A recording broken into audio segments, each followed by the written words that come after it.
कृष्णा। मैं शिक्षा और welcome to my YouTube channel Krishna Gyan अमृत।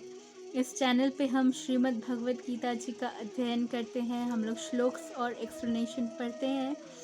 तो इसके प्रीवियस वीडियो में मैंने भगवत गीता जी का सेकंड श्लोक एक्सप्लेन किया था और इस वीडियो में आज हम पढ़ेंगे तृतीय श्लोक श्रीमद् भगवत गीता का। हरे कृष्णा। तो द्वितीय श्लोक जो था, तो द्वितीय श्लोक में हमने पढ़ा था कि दुर्योधन जो है वो द्रोणाचार्य के पास जाते हैं और जब वे पांडवों की व्यूह रचना, पांडवों की सेना को देखते हैं, तब दुर्योधन द्रोणाचार्य के पास जाते हैं और उनसे ये शब्द कहते हैं। तो यहाँ तक हमने द्वितीय श्लोक में पढ़ा था। अब हम लोग तीसरा श्लोक पढ़ेंगे, तृतीय श्लोक श्रीमद् भगवत गीता जी का, जो कि है पश्यतां पाण्डुपुत्राणामाचार्य महती च मुमं व्यूहं द्रुपदपुत्रेण तव शिष्येण धीमता। अर्थात, हे आचार्य, पांडुपुत्रों की विशाल सेना को देखिए, जिसे आपके बुद्धिमान शिष्य द्रुपद के पुत्र ने इतने कौशल से व्यवस्थित किया है। यहाँ पे दुर्योधन द्रोणाचार्य के पास जाते हैं और उनसे कहते हैं कि हे आचार्य, पांडवों की विशाल सेना को देखे, उनकी व्यूह रचना को देखे, जिसे आपके बुद्धिमान शिष्य धृष्टद्युम्न, जो कि द्रुपद के पुत्र हैं, उसने इतने कौशल से व्यवस्थित किया है। अब द्रुपद जो है वो द्रौपदी के पिता हैं और द्रौपदी के पिता द्रुपद से द्रोणाचार्य का कुछ राजनीतिक विवाद था, राजनीतिक झगड़ा था, जिसके फलस्वरूप उन्होंने एक यज्ञ संपन्न किया और उस यज्ञ से द्रुपद को एक पुत्र प्राप्त हुआ, धृष्टद्युम्न, जो आगे चलकर द्रोणाचार्य का वध कर सके।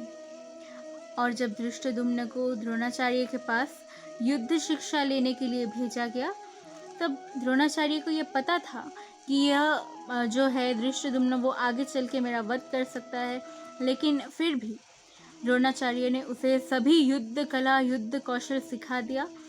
उन्होंने एक जो शिक्षक है उनका कर्तव्य निभाया, उन्हें कोई झिझक नहीं हुई उसको सभी शिक्षा देने में।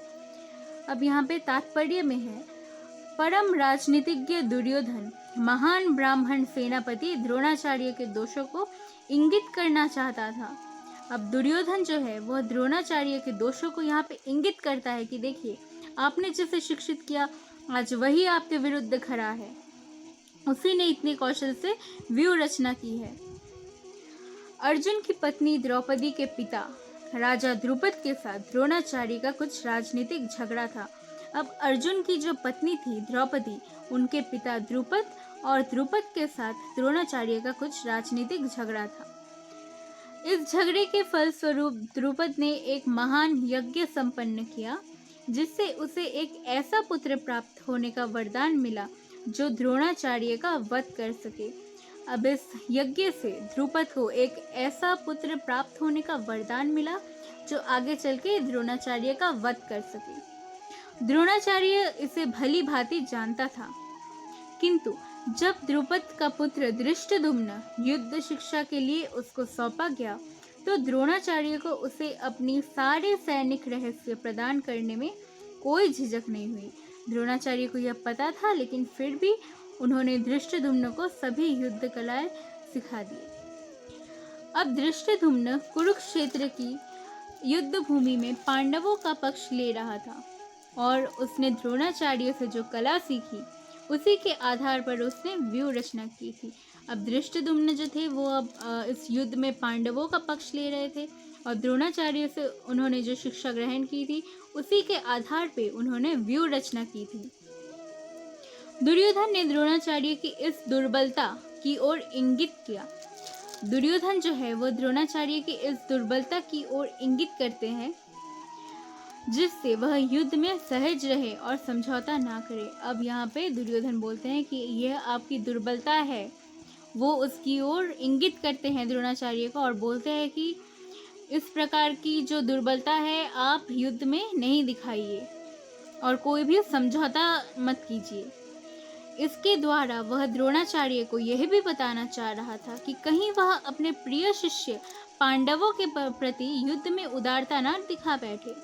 अब इसके द्वारा दुर्योधन द्रोणाचार्य को यह भी बता रहे थे कि ऐसी दुर्बलता और ऐसी उदारता आप पांडवों के प्रति मत दिखाइए इस युद्ध में, खासकर अर्जुन के प्रति जो उनका बहुत ही प्रिय और तेजस्वी शिष्य था।